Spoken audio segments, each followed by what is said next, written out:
It is indeed our honor. We are also joined by the Honorable Member of Parliament for Lok Sabha, Apna Dal, Mirzapur, Uttar Pradesh, President of Apna Dal and former Minister of State for Health and Family Welfare, Government of India. The special guest of honor of this session, Madam Anupriya Patelji. Thank you very much, ma'am, for taking time out. It is indeed our honor and privilege.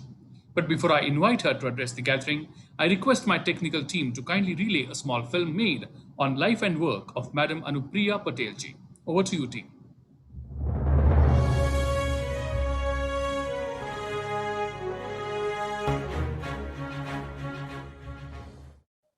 Srimati Anupriya Singh Patel is the president of Apna Dal and is currently the member of parliament from Lok Sabha representing the Mirzapur constituency in Uttar Pradesh. She is also the former Minister of State for Health and Family Welfare in Government of India.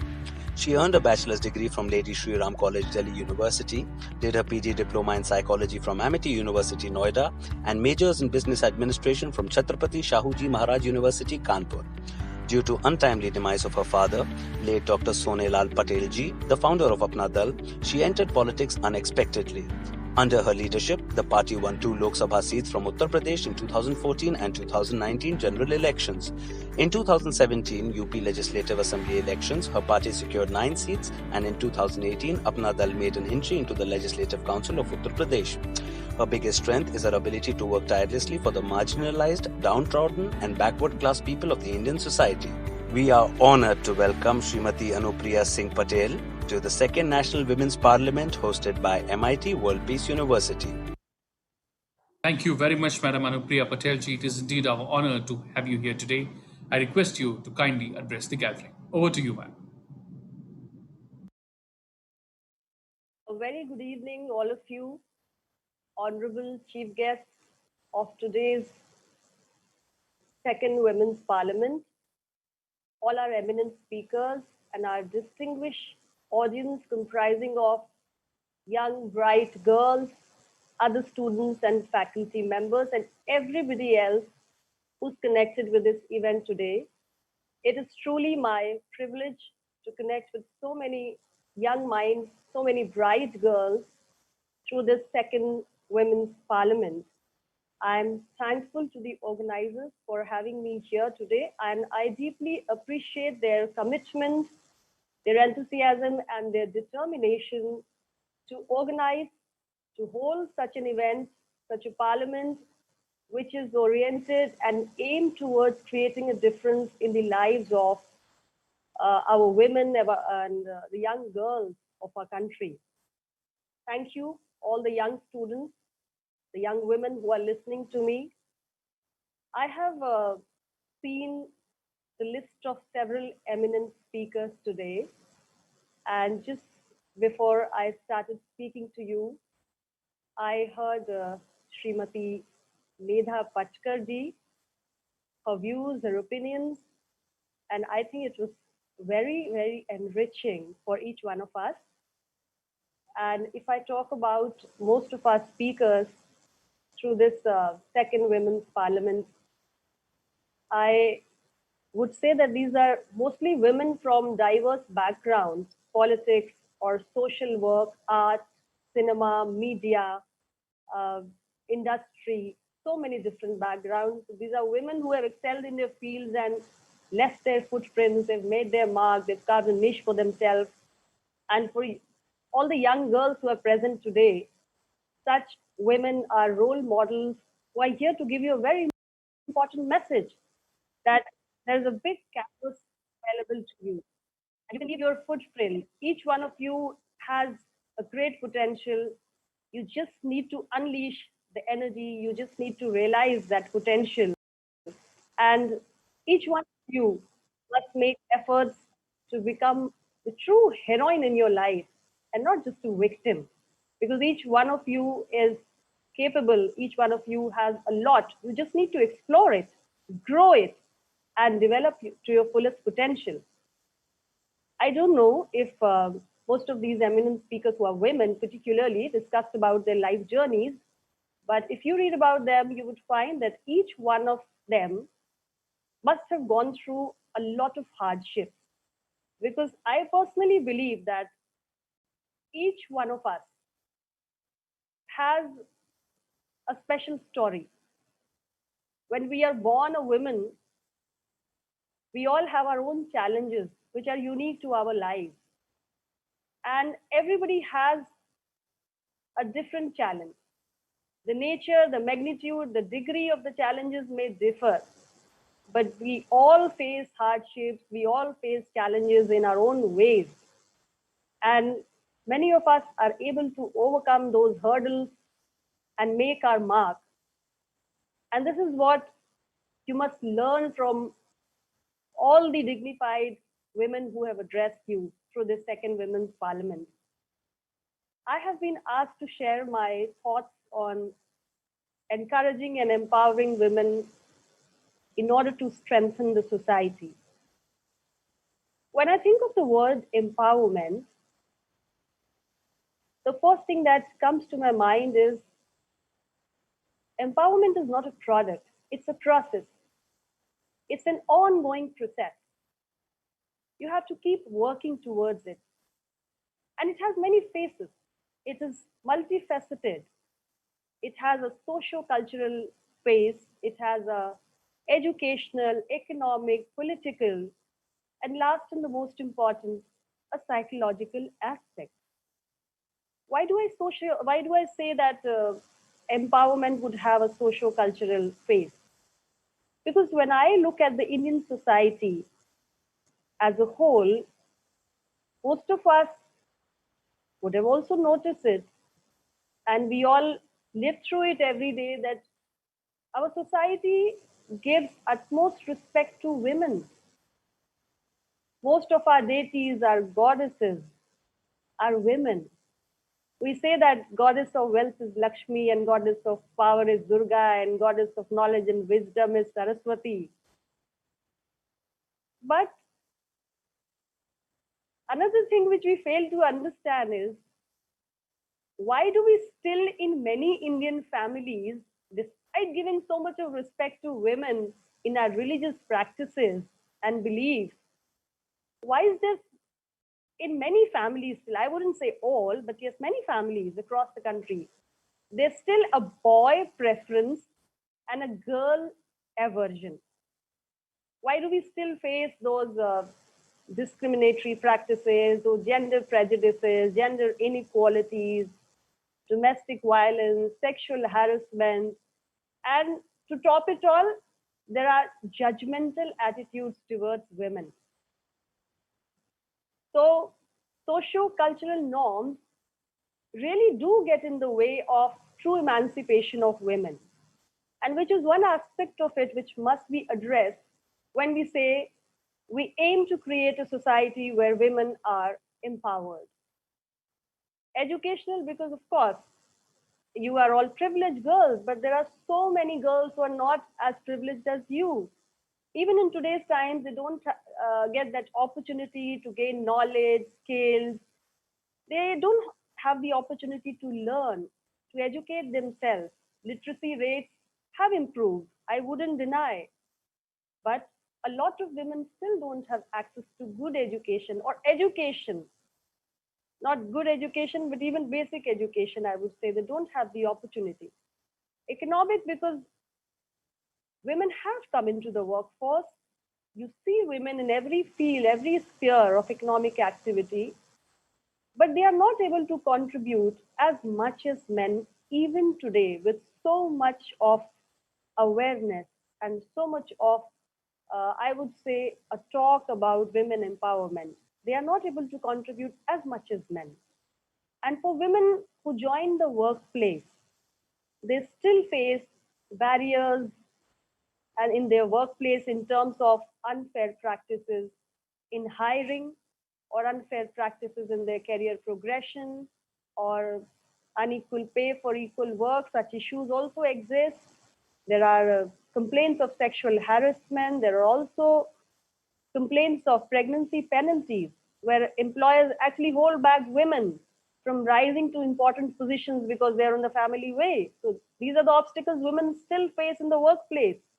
And political barriers, because I'm myself in the political field. So I would say that Despite India being the largest democracy in the world, women are still underrepresented in public life, in politics, and in parliament. There are manifestations of an insecure patriarchy which can be seen a lot. There are gender stereotypes which still exist, and political parties, I would say, uh, would not give important organizational positions to women. Women rarely get opportunities to speak as much as men in public meetings, gatherings, or rallies. They may even be denied of election tickets. Even when they get election tickets, they win their elections, the formation of government, they may be devoid of cream portfolios. And safety and security of women, of course, remains an area of prime concern. And the worst of all, character assassination of women in politics is the easiest thing to do, even in today's time. So these are challenges which actually prevent women from acquiring the real leadership roles and participating in the real decision making. That is why I say that empowerment has a political phase too. And last of all, the psychological barriers which are within the society, which are within our own self. And we need to overcome these psychological barriers. Women's capacities are forever doubted upon and questioned. We would discuss their limitations more than their strengths, their competence, their capabilities. In nutshell, if we want to strengthen the society, we must empower women. When we talk of empowering women, we have to talk of addressing every aspect which is becoming a hurdle and obstacle. And unless we do that, unless we acknowledge the efforts of women, give them equal participation, we cannot attain the sustainable development goals. We cannot attain the sustainable development of the country, and the country cannot grow because women are half the population. If you don't let half of your population to grow, the country cannot grow, the country cannot progress. So that dream cannot be fulfilled. I'm not saying the society hasn't changed over the years. Of course, it has. There has been a lot of awareness. So many social workers, political leaders, governments have been doing their job. Families are changing, mindsets are changing, but still a long way to go. And governments, particularly, have a big responsibility. I have been part of the government, Modi One government, and I must quote here a few important decisions that the government led by Honorable Prime Minister Shri Narendra Modi ji has taken in favor of women, the step towards empowering women in the country. Educationally, I would say the Beti Bachao, Beti Padhao scheme. Uh, Health point of view, Pradhan Mantri Surakshit Matritva Abhiyan, Pradhan Mantri Matritva Vandan Yojana, a lot of such schemes. Pradhan Mantri Ujjwala Yojana, which is aimed at providing free LPG gas connections to poor women so that they are not exposed to unhealthy fumes which come out of cooking over a chulha, a traditional chulha. So, from the health point of view, that step has been very important. She Box, it is an online complaint mechanism to make a complaint against any kind of sexual harassment for any woman. That platform has also been created by the government. And then you must have heard and read a lot about the government's initiative towards declaration of any form of triple talaq being made void and illegal, which was a very important step towards the dignity of women belonging to the Muslim community. Then the maternity leave for women employees have been increased from 12 weeks to 26 weeks, and a number of such steps have been taken. When you apply for your passport now, you can either write your father's name or your mother's name, which is a big revolutionary change. So I could just go on talking about a number of schemes that the government has started or steps that the government has taken to improve the status of women across the country. But what I wish to uh, communicate to you today is that the governments will continue to do their job, irrespective of which party government it is. Tomorrow it is NDA, tomorrow it may be something else, somebody else. You may have a different prime minister, you may have a different minister. Political leadership, governments will continue doing their job. NGOs, social workers would do their job, judiciary, bureaucracy, um, NGOs, media, everybody will do their job. But there is something that each one of you has to do. Each one of us has to do. And what is it? We can't always be depending on an external party for our own empowerment. If you don't help yourself, who will help you? So the first thing, I have to help myself, and I have to help women like me, or maybe women who are less privileged than me. So there is something that each girl, each woman has to do for herself and other women like her. You have to break the psychological barriers. You have to change the social mindset. How do you do that? It begins from ourselves. Every change begins from within. And what do you do for that? Love yourself. Love yourself for being a woman. Celebrate your womanhood. And you have to encourage other women who don't think that way. I'm sure each one of you loves yourself, loves the fact that you're a woman, you're young, bright, educated, liberated souls. But there may be so many women around you who may not share the same feeling, who may not be loving the idea of being a woman. So you have to help them also to love being a woman and learn to respect your own self. If you do not respect your own self, the world is not going to respect you. So once we learn to respect our own self, I'm sure each one of you does. What I want you to understand is help other women around you who are not so educated, who are not so privileged, who are not so liberated, to think, believe in themselves, to feel that they are worth all respect. They are worth all the love. You have to help such women grow. And the most important, which I would appeal, and I always appeal to all the women, wherever I go in a women's gathering, I always tell them that one thing we must shed, that is judgmentalism about other women. Stop judging other women. And women have to start this. If we as women stop judging other women, I think we can be each other's biggest strength. And trust me, when women speak in one voice, when women stand with each other, no man can dare to exploit you or disregard you. So first you stand up for yourself, and first you stand up for your other sisters. That is most important. I know you're all liberated souls, and you believe that you deserve to exist and take up your space in this world which is dominated by men. I would say now women have started taking their space, but there's a small space that women has taken. It's the space has to grow much bigger, and you have to help other women around you. And this second women's parliament, I'm sure, will strengthen the idea of gender equity, gender justice, gender equality, and all of you are going to take away a lot from what the different eminent speakers have spoken to you about, from their experiences, from their journeys of life. So much they must have spoken, enriched your thought patterns. And I'm sure each one of you resolves in the new year, you can not just create a difference in your own life, but you can also make a difference in the lives of other women. And through that, I would say a difference in the life of women across the country and the globe. So I do not want to say much. These are my few thoughts that I wanted to share. If every woman grows, the society will grow, the society will be strengthened, and the nation would be strengthened, and eventually the world would be strengthened.